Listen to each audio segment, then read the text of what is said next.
Welcome to Streaming News Network, where we deliver balanced reporting with the facts that matter. The Evening Edition by Claude McDaniel. Please like and subscribe. This is Claude McDaniel with Streaming News Network. 36-year-old Isla Garcia, of Richmond, traveled to Nairobi in late June with members of her church to support a children's home for orphaned boys and girls. During the visit, Garcia participated in outreach efforts and spent time with local families and children. While overseas, she reportedly contracted a severe salmonella infection, believed to have been caused by contaminated ice or drinking water. Her condition quickly worsened after the infection entered her bloodstream. Family members said Garcia's sickle cell disease made the illness significantly more dangerous, leading to kidney and liver complications, multiple blood transfusions, dialysis treatments, and jaundice. Doctors determined she was too ill to travel home on a commercial flight, and an emergency medical evacuation was estimated to cost more than $250,000. Her family launched an online fundraiser in hopes of bringing her back to the United States. After showing signs of improvement, Garcia unexpectedly passed away late last week. Family members are now raising funds to return her remains home, honoring her wish to be cremated before returning to Virginia. Friends and loved ones remember Garcia as a compassionate, faith-filled woman devoted to serving others. She leaves behind 3 sons and 1 daughter.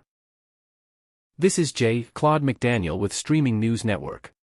A nationwide manhunt is continuing for a Florida woman accused of murder, as investigators urge the public to remain alert and report any possible sightings.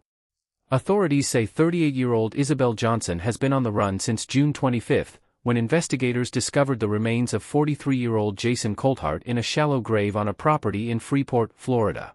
Coulthard had been reported missing from his home in Niceville in May.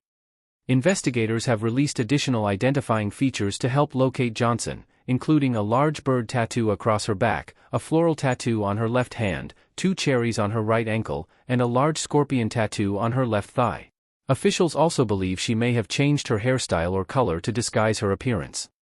Law enforcement warns that Johnson may seek rides, money, or access to cell phones by appealing to people's sympathy. 5 individuals have already been charged with allegedly helping her avoid capture. Investigators are analyzing surveillance technology and following tips from across the country as they work to track her movements. Authorities stress that every credible lead is being investigated.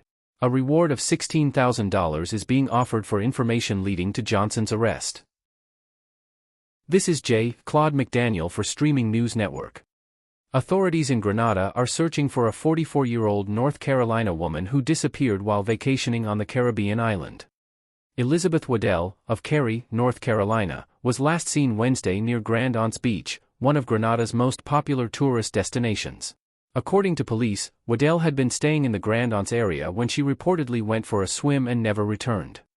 Investigators are asking fishermen, boat operators, and residents along Grenada's southern coastline to report any information that could help locate her. She is described as 5 feet, 5 inches tall, of medium build, with short blonde hair. Family friends say Waddell was traveling with a friend who was attending an online class at their vacation rental. When the class ended, Waddell was nowhere to be found. Her towel was later discovered on a nearby pier, leading loved ones to believe she may have entered the water.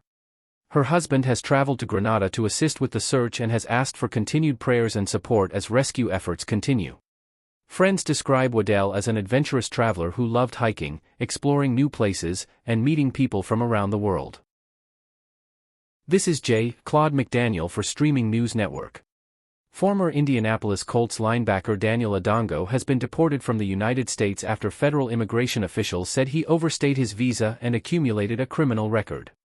According to United States Immigration and Customs Enforcement, Adongo, a native of Kenya, was removed from the country on June 20 following an immigration judge's removal order issued in March. Officials say Adongo remained in the United States after his visa expired in 2016. Authorities also stated that he became subject to mandatory detention under the Laken-Riley Act, which requires the detention of certain non-citizens accused or convicted of specified criminal offenses. Federal officials report that Adongo was arrested multiple times over the past decade on charges that included felony intimidation, battery, and disorderly conduct. In 2020, he was convicted of criminal mischief causing property damage and was sentenced to 1 year in jail. Before his legal troubles, Adongo made an unusual journey to professional football. Originally recruited as a rugby player from Kenya, he transitioned to American football and played with the Indianapolis Colts organization from 2013 through 2015. This is Claude McDaniel for Streaming News Network. Police in Sacramento, California, are investigating a violent early morning stabbing that left 5 men hospitalized and resulted in the arrest of one suspect. Authorities say the incident occurred shortly after 3 o'clock Saturday morning near the intersection of Front Street and K Street in the city's Old Sacramento district. Officers responding to reports of an assault with a weapon found 3 victims suffering from stab wounds at the scene. As the investigation continued, police learned that 2 additional victims had arrived separately at a local hospital with injuries connected to the same incident, bringing the total number of victims to 5. Officials say all 5 men were listed in stable condition. Investigators believe the violence stemmed from an argument involving alcohol before escalating into the stabbing. The suspects reportedly fled the area in a white Jeep Cherokee. Police later arrested 18-year-old Ezekiel Griffiths of Sacramento on assault charges after identifying him as a person of interest. 2 other individuals who were initially detained were later released without charges. The investigation remains active as detectives work to determine the circumstances that led to the attack and whether additional arrests may follow. This is Claude McDaniel of Streaming News Network. A Republican candidate for Missouri's 6th congressional district is facing campaign finance complaints alleging violations of both state and federal election laws. The complaints accuse Nathan Willett, a member of the Kansas City Council and candidate for Congress, of improperly redirecting more than $165,000 from his former Missouri State Senate campaign to benefit his current congressional campaign through a nonprofit organization and a federal political action committee. According to the filings, nearly the same amount was later contributed to a political action committee supporting Willett's congressional bid. The complaints also allege that campaign refund checks issued to some donors were returned for insufficient funds after the transfer, and claim those reimbursements were later covered personally without being disclosed to state regulators. Willett's campaign has rejected the allegations, calling the complaints politically motivated and timing them to coincide with an increasingly competitive Republican primary. The campaign has not directly addressed the specific financial claims outlined in the filings.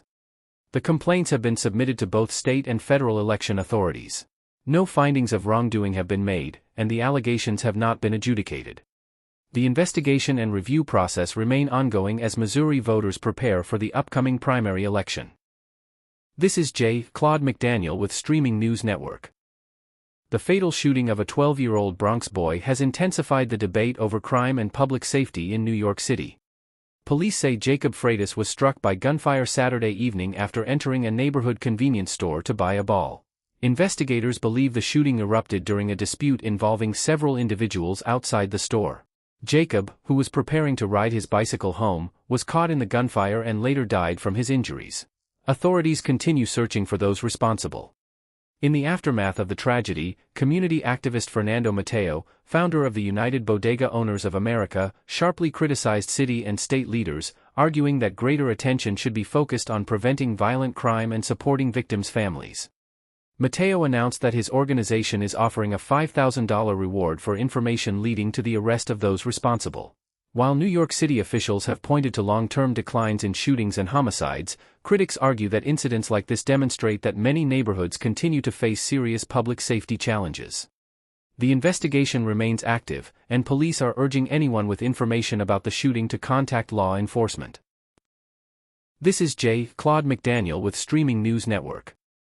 A New Jersey man has pleaded guilty in a high-speed crash that killed a Lakewood mother and her 11-year-old daughter, bringing a tragic case one step closer to sentencing. Raul Luna Perez, who authorities say was living in the United States illegally, entered guilty pleas to 2 counts of aggravated manslaughter and 1 count of assault by auto in Ocean County Superior Court. Prosecutors say the crash occurred in July of 2025, when Luna Perez allegedly crossed a double yellow line while driving at approximately 60 miles per hour, striking another vehicle head-on. 42-year-old Maria Plates died at the scene, and her daughter, Dayanara Cortez, later died at a hospital. 2 other occupants suffered injuries. Investigators reported that Luna Perez showed signs of impairment after the crash. Authorities say testing found a blood alcohol concentration of approximately 0.19, more than twice New Jersey's legal limit, and also detected cocaine in his system. Prosecutors are seeking 2 consecutive 10-year prison sentences, with sentencing scheduled for August 28. Federal immigration authorities later took Luna Perez into custody following an immigration detainer. The case has also renewed political debate over New Jersey's immigration enforcement policies and cooperation between state and federal authorities. This is Claude McDaniel with Streaming News Network. Cracker Barrel has announced that Chief Executive Officer Julie Masino will step down, ending a nearly 3-year tenure marked by sweeping changes to the iconic restaurant chain. Masino's leadership drew criticism after efforts to modernize the brand included redesigning the company's logo, remodeling restaurant interiors, removing some traditional decor, and updating the menu. The changes sparked backlash from many longtime customers and attracted criticism from investors and political figures. Beginning August 10, Masino will be succeeded by David Deno, the former chief executive of Bloomin' Brands, parent company of Outback Steakhouse. Deno brings 4 decades of experience in the retail and restaurant industries, including executive roles with Best Buy and Yum! Brands. Masino will remain with the company in an advisory role through October 9 to assist with the leadership transition. Despite the earlier controversy, Cracker Barrel recently reported improving earnings and a stronger financial outlook after refocusing on its traditional customer base, restoring popular menu items, and scaling back many of the modernization efforts. However, company shares declined following Monday's announcement of the leadership change. I'm Claude McDaniel. Thank you for watching Streaming News Network. Please like, subscribe, and turn on notifications for continuing coverage of today's top stories.